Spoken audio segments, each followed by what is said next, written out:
Raider Nation, what's going on? It's Mitchell Renz here, host of the Raiders Report, and it's mailbag time. This mailbag is presented by Panda Subs. If you use code DRAFT over at pandasubs.com, you're going to be able to save 25% off. And if you live domestically and you spend over $100, you're also going to get a bag and a Panda Sub shaker, which they will send to you. So this mailbag, for those of you that do not know, was recorded on April 3rd. It is the day that the Gino Smith extension ended up signing, and all the questions that you're going to see here on today's show are going to be around free agency, around the 2025 NFL Draft, and around trades. And if you're like, Mitch, well, how can I get on a mailbag? You got to be subscribed. You got to have those notifications turned on, because when we go live is when we do mailbags. Let's go to Richard Black, number 6, Membu, number 37, Trevion Henderson.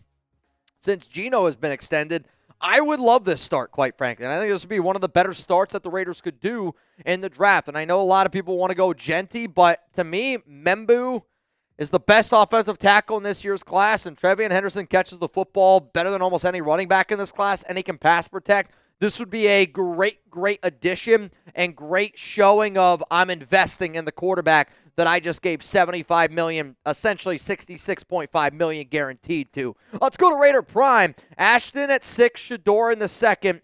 I believe in Chip Kelly, bro. I believe in Chip Kelly, too. I don't love the idea, though, of taking Shador Sanders anymore, simply because he doesn't help you win in the next year or two. And this is a team that believes that they can win right now. And Gino's going to be the quarterback for the team for guaranteed the next 2 years.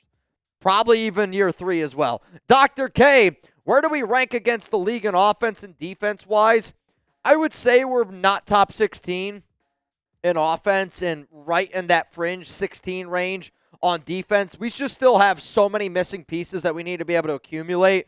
And we just have, 9 more picks in the NFL draft. I still think we're going to be able to bring in some extra players from free agency just because we have so much extra money. But we are an average team at best right now. Let's go to ED. Trey McBride, Cardinals agree to a $76 million contract. This is the highest paid tight end in the NFL. So is Bowers getting $100 million when his rookie deal is up? I mean, here's what's interesting about the rookie deal for Bowers. When you're drafted in round 1, you get that 5th-year option, and typically teams end up giving an extension, after the 4th year. After the 3rd year is when Bowers is going to get that deal done. And I think that he's going to be probably close. If McBride got 4 for 76, I would say Bowers is getting a minimum of 4 for 100. And hell, I would even say he's probably going to be around the $27 million mark by that time. What's also going to be interesting about this contract is the NFL in the year 2028 is going to be preparing for a new TV deal, and when that new TV deal hits, it's going to be a lot more money, which every year there's going to be more and more money that ends up happening, but Bowers is going to reset the market. He's going to make that Trey McBride deal look real tiny. Let's go to Raider Machine 77. How does this make Seattle look when they didn't want to pay Gino what they gave to Sam Darnold? I think we win this deal all day.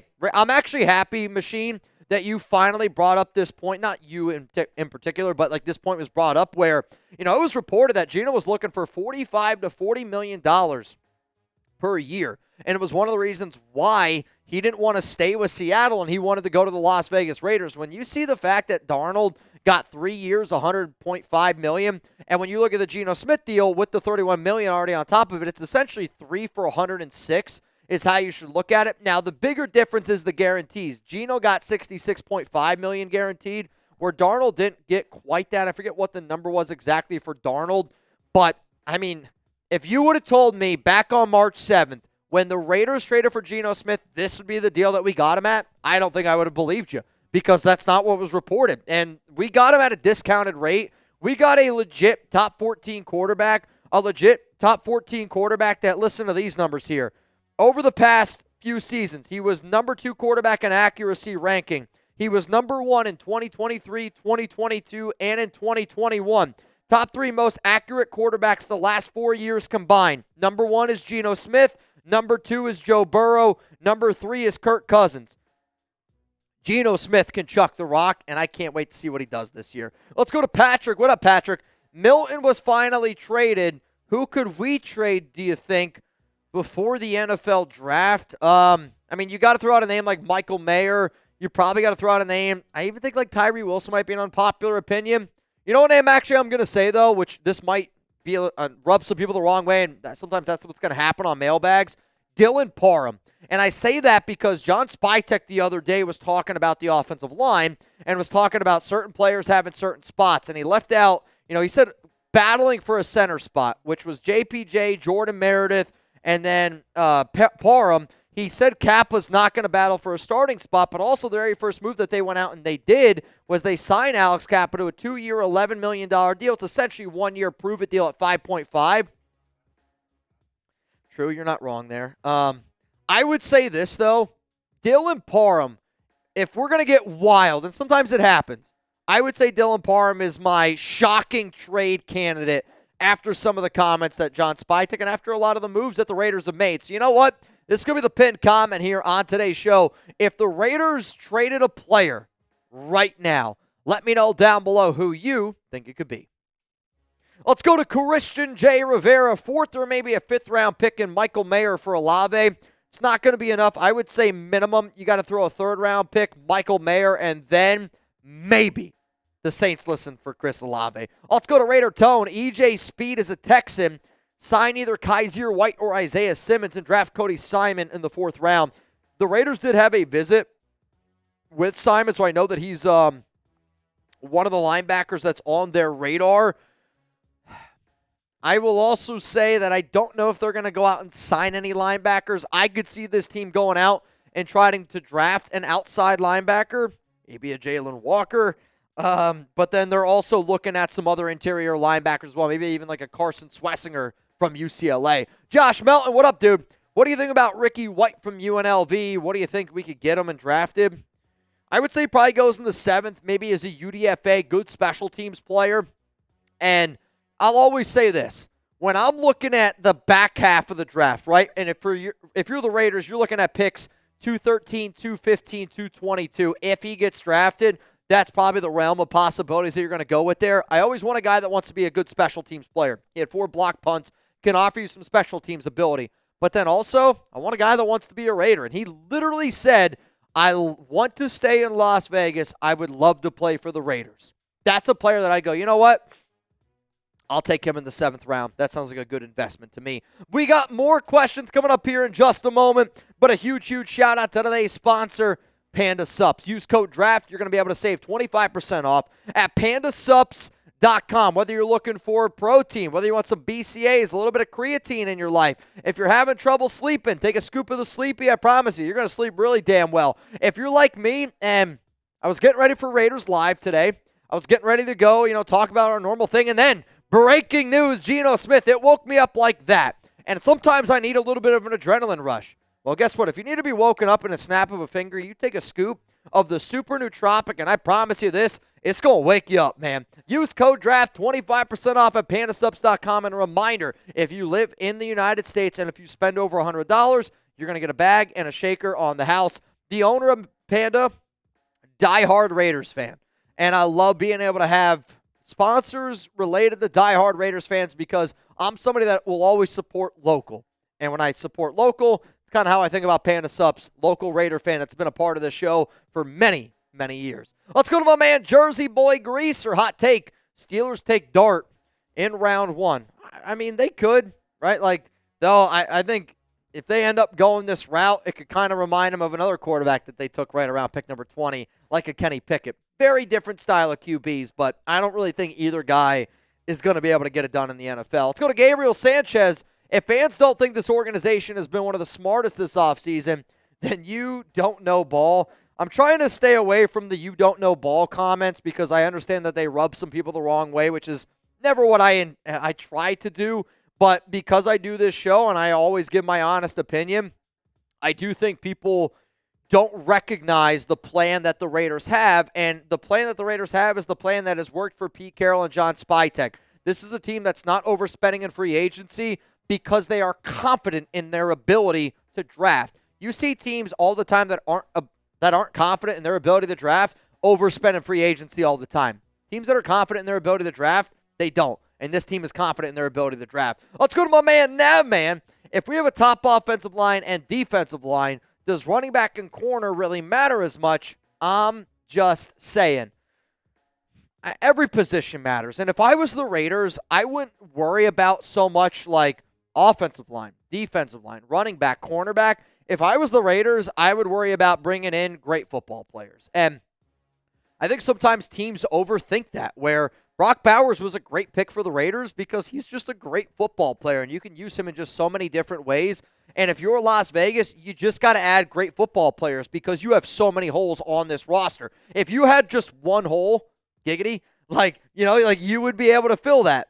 Pause. But because the Raiders have so many different holes, we got to be able to add some good football players here. That's what we need to be able to do. I can't show you what Chugs just did, but it was wild. If you're a real fan and you're a real one of the Raiders Report, hit that subscribe button, turn on those notifications, and give me a real one down below. Let's go to Jeremiah Mitch. I think it's a 5% chance we draft Shedeur at 6 overall. I think that's probably a good percentage. It's not 0, but I don't think it's a very high percentage. I think 5% is probably right around that mark where I would put it. Let's go to C Money. Since we are looking at Renfrow, what about going after Elijah Moore? And if you had to ask me who I would rather sign, Hunter Renfrow or Elijah Moore, it's Elijah Moore, and it's not close. And I hate saying that because I'll tell you this right now. If the Raiders ended up getting Renfrow, bro, we would go wild on the show. I mean, we would party. Let's be honest. It would be Hunter freaking Renfrow. But this team is looking at trying to add another slot, and they've tried to go a little bit on the cheaper route. They just have. I don't know if Moore's the name I would throw out there. The name I'll continuously throw out there is Robert Woods in terms of cheap, slot, reliable hands. He's got some Raiders coaching connections, though, on top of that. But, I mean, if they went out and got Elijah Moore, I'd be pretty fired up about it. Let's go to Raven69. What is the absolute safest pick at number 6? I would say who the Raiders have as the best player on their board. And that's maybe a bit of a cop-out answer, but if the Raiders got their big board and they go, Ashton Jeanty is the best player on our board, go take Ashton Jeanty. If Armin Membu is the best player on their board, go take Armin Membu.